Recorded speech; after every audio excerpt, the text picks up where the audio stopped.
Good morning and welcome back to Apron Strings. I'm glad y'all are in the kitchen this morning because it's going to be smelling really good. We're going to be making Bourbon Street pork chops, and they're spicy and they're very yummy. To start with, you take 6 or 7 or 8, whatever you've got in your package, of boneless pork chops and season them with salt and pepper and Cajun seasoning. Now I use Tony's Cajun seasoning, and I've got my grease hot. You put just enough olive oil to cover the bottom of your skillet, and you brown them really, really good on each side. So I'm going to get them in here. Hear that sizzle? We'll get them in the skillet, let them brown. Okay, my pork chops browned, and I got them out and onto a platter. They're just going to rest for a minute. And I've added my 2 cans of beef stock to the skillet to deglaze it. And I'm just going to let that reduce down just a little bit. Then I'm going to pour this up into a container to save it.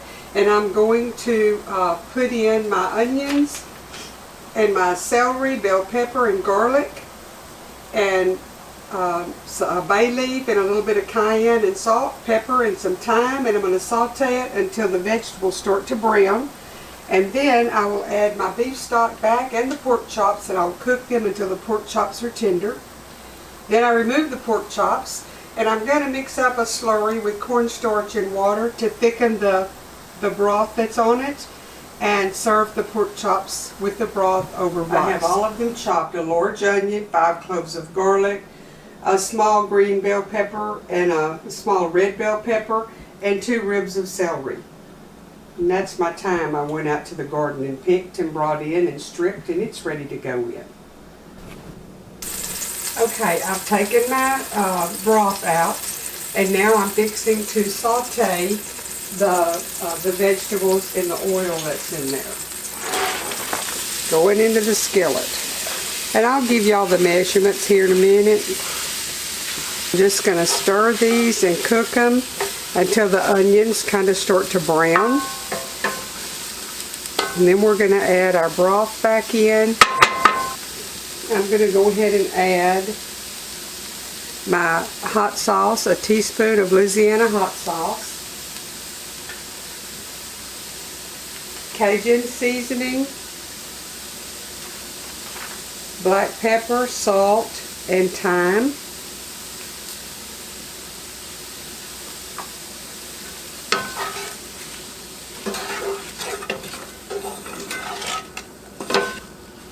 And I picked some bay leaves off of my bay laurel and dried them, so I have fresh dried bay leaves to use in my cooking. So I'm just going to let this brown a little bit, and we'll bring you back, show you what's going on next. I need a little more black pepper, and I want to show y'all this cool pepper mill that I got at Sur La Table. It's a ratchet, and instead of having to do this and your hands wear out, you just do it back and forth.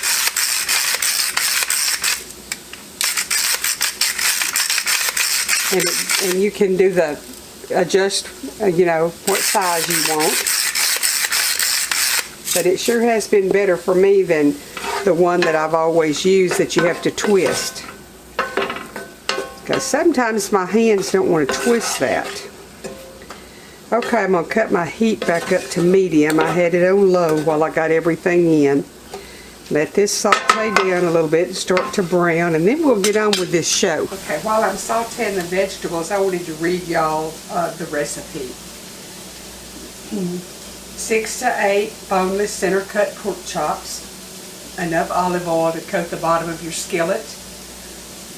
1 can of beef stock. 1 large onion chopped. 1 small bell pepper chopped, 1 rib of celery chopped, 5 cloves of garlic, a teaspoon of thyme, 1 bay leaf, 1½ tablespoons of cornstarch dissolved in 1/4 cup of cold water. You'll use that at the end. 1/4 teaspoon of cayenne pepper ground, 1/2 teaspoon of Louisiana Red Hot, and I used Pete's. A tablespoon of Cajun spice. Now you can either use Tony's, but you have to be aware of the salt, or Pinsy's sells a Cajun spice that you can order online at Pinsy's. 1/4 of a teaspoon of black pepper, 1/4 of a teaspoon of salt. Now you put enough olive oil in your skillet to cover the bottom. You season your chops with Cajun spice, salt, and pepper, and heavily brown them on both sides, and then you take them out and add your beef stock to the skillet to deglaze it. And you allow that to reduce for several minutes, and then you reserve your stock in another container, and I've got mine in my measuring cup here. Then you're going to saute your onions and celery, bell pepper, and garlic, and add your bay leaf and your cayenne and your salt and pepper and thyme. Saute that until they start to turn brown. Then you return the beef stock and the pork chops to the skillet and cook them till they're tender. Then you're going to take your pork chops out and add that slurry that you've made of the cornstarch and water, and just let it cook till it thickens the broth. Then you add your pork chops back and you serve it over rice, or you can do it over egg noodles.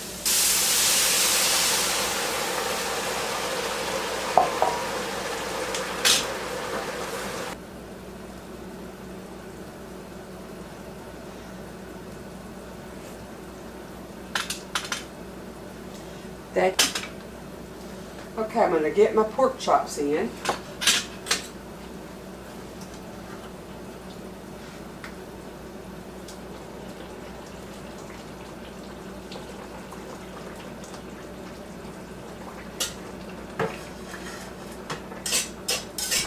Okay, I've got my pork chops in. I've got them all submerged under the broth. And I'm going to let that cook until the pork chops are very tender. And I probably will let it cook a little bit like this, and then I'm going to cover it until they're tender. And I'll just cook it on low, and I'll bring y'all back in just a little bit. Okay, it's time to take the pork chops out. They're tender. And then I'm going to thicken the broth so we can use it as gravy over the pork chops and rice. Okay, I got to heat this up because you want it pretty hot when you put your cornstarch mixture in it, so it'll thicken. Make sure my cornstarch is all mixed up. It's starting to simmer now, so shortly add this back in. 1½ tablespoons of cornstarch to 1/4 of a cup of water, but I told y'all I'm doubling it, so I'm going to add a little bit more.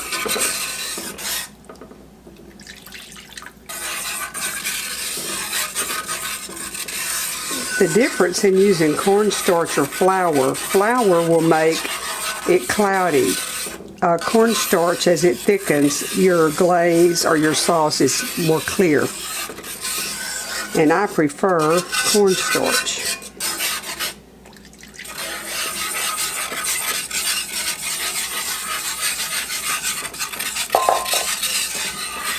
Okay, I'm just going to let that thicken down, and then I'll add my pork chops back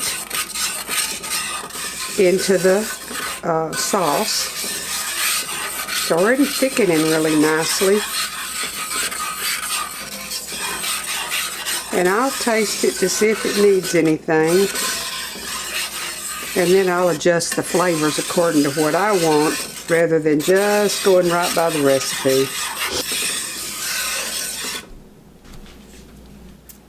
Okay, I'm ready to add my chops back into the sauce. And I'm just going to let them rest there until I get the rice ready to plate this up, and then I'll show y'all finished product.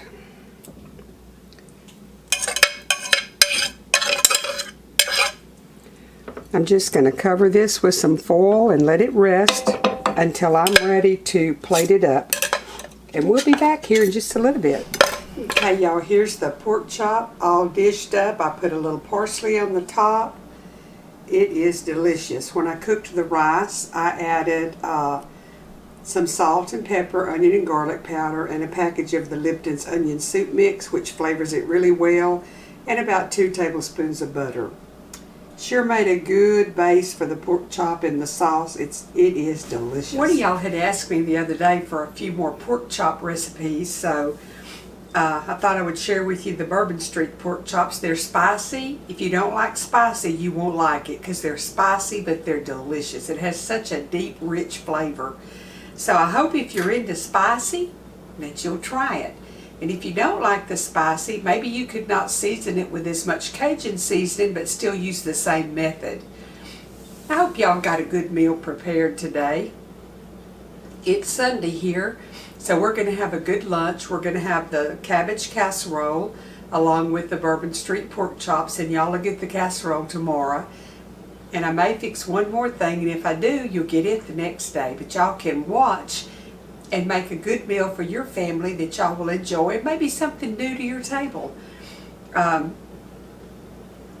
know I say it every time, but family is so very important. And if we who are here now and have a memory of family time in our growing up, if we don't do something to preserve the traditions that build family relationships and build a strong family, it's going to be a thing of the past. And when all you have is a group of people that don't know how to do anything but get on a device and text or play games, or there's not going to be any communication. There's everything that we have known as a good life is going to be a thing of the past. And when we talk about the good old days, we're talking about sitting around the dinner table with Mom and Daddy, or at Grandma's house, or at our favorite aunt's house. And it's always revolved around mealtime, family reunions, going to Grandma's on Sunday evening. You know what? If you don't make some of those memories for your kiddos, they're not going to have any to look back on. So y'all gather around the supper table or the dinner table and have a good meal and share your day's events and make some memories so that y'all have something sweet to talk about. Hope y'all have a blessed day. Hope you come right back here tomorrow to learn how to make the cabbage casserole, and share my website. Please share my YouTube channel and get your friends to subscribe and watch. I need watchers too. And I appreciate it, and I'll see y'all tomorrow with a good cabbage casserole. The Lord bless y'all.